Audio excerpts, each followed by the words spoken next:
कैसे हैं आप सभी? मुझे आशा है आप सभी अच्छे और प्रसन्न होंगे। चलिए आज हम पढ़ते हैं पाठ 9, कोई नहीं पराया।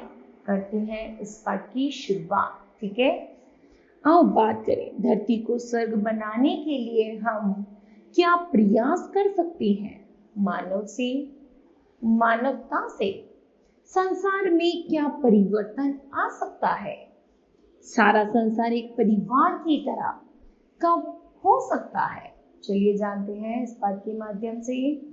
कवि नीरज ने इस कविता में बताया है कि प्रत्येक देश जब अपनी सीमाओं के बंधन तोड़ देंगे तो यह संसार एक परिवार बन जाएगा।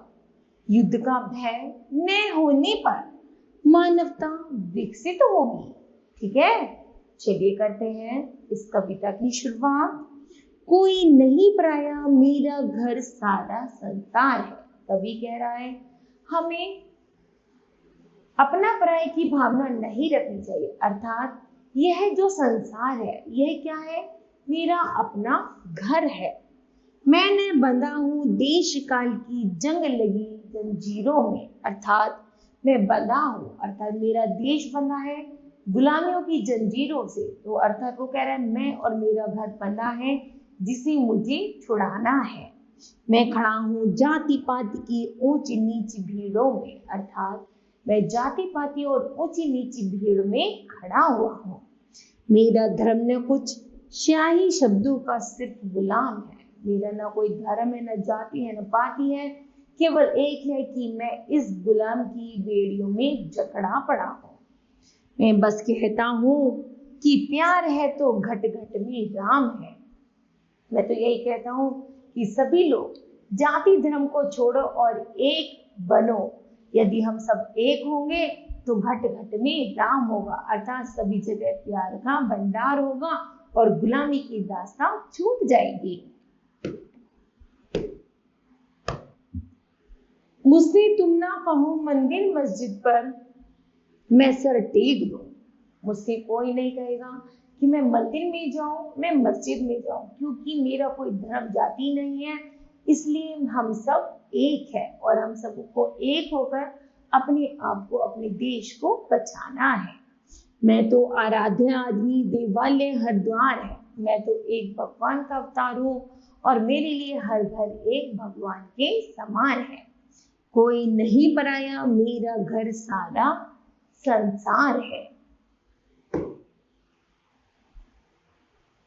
कहीं रहे कैसे भी मुझको प्यार हर इंसान है। प्यारा हर इंसान है। वो कह रहे हैं कि धरती पर जितने भी मनुष्य है, कोई भी धर्म जाति से हो, मुझे हर इंसान प्यारा है।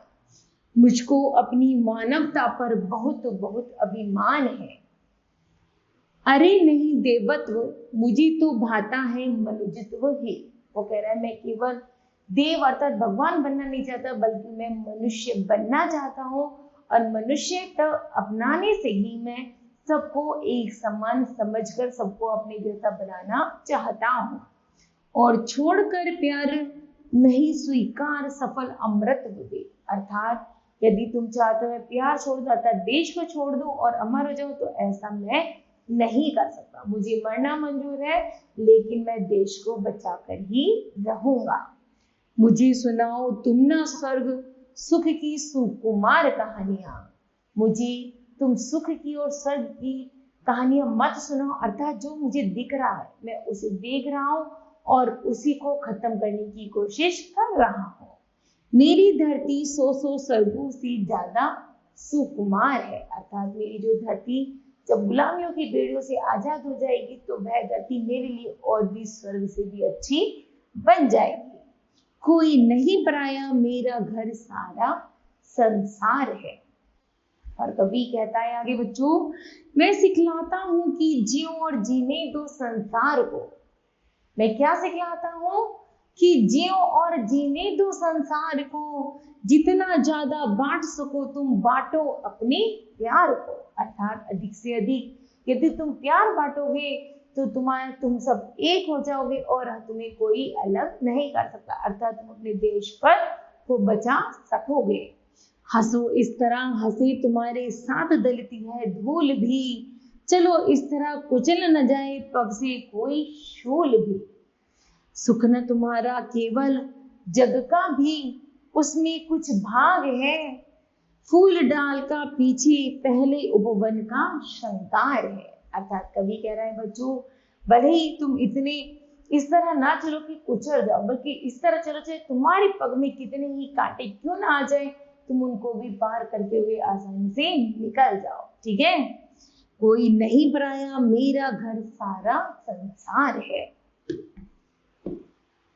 और कवि आगे बताता है बच्चों, मुझे मिली है प्यास विषमता का विष पीने के लिए, मुझे मिली है प्यास अर्थात मुझे जहर को पीने के लिए मिला, मैं जन्मा हूं नहीं स्वयं सहित जग हित जीने के लिए। मेरा जो जन्म हुआ अपने लिए नहीं बल्कि संसार का सर्वहित करने के लिए हुआ है। मुझे दी गई आग की स्तंभ में मैं आग लगा सकूं, गीत मिले इसलिए कि जग की सारी पीड़ा गा सको। मेरे दर्दले गीतों को तुम मत पहचानो हथकड़ी, मेरा दर्द नहीं मेरा है सबका हाहाकार है। कोई नहीं पराया मेरा घर सारा संसार है। ठीक है, इस तरह बच्चों कवि यह सिखा रहा है कि यदि हम एकजुट होकर देश के लिए लड़ेंगे तो हम किसी भी चुनौती को आसानी से पार कर सकते हैं। ठीक है, तो मुझे इस तरह बच्चों यह कविता समाप्त होती है। मुझे आशा है कि आप सभी को भी यह कविता समझ आई होगी। धन्यवाद।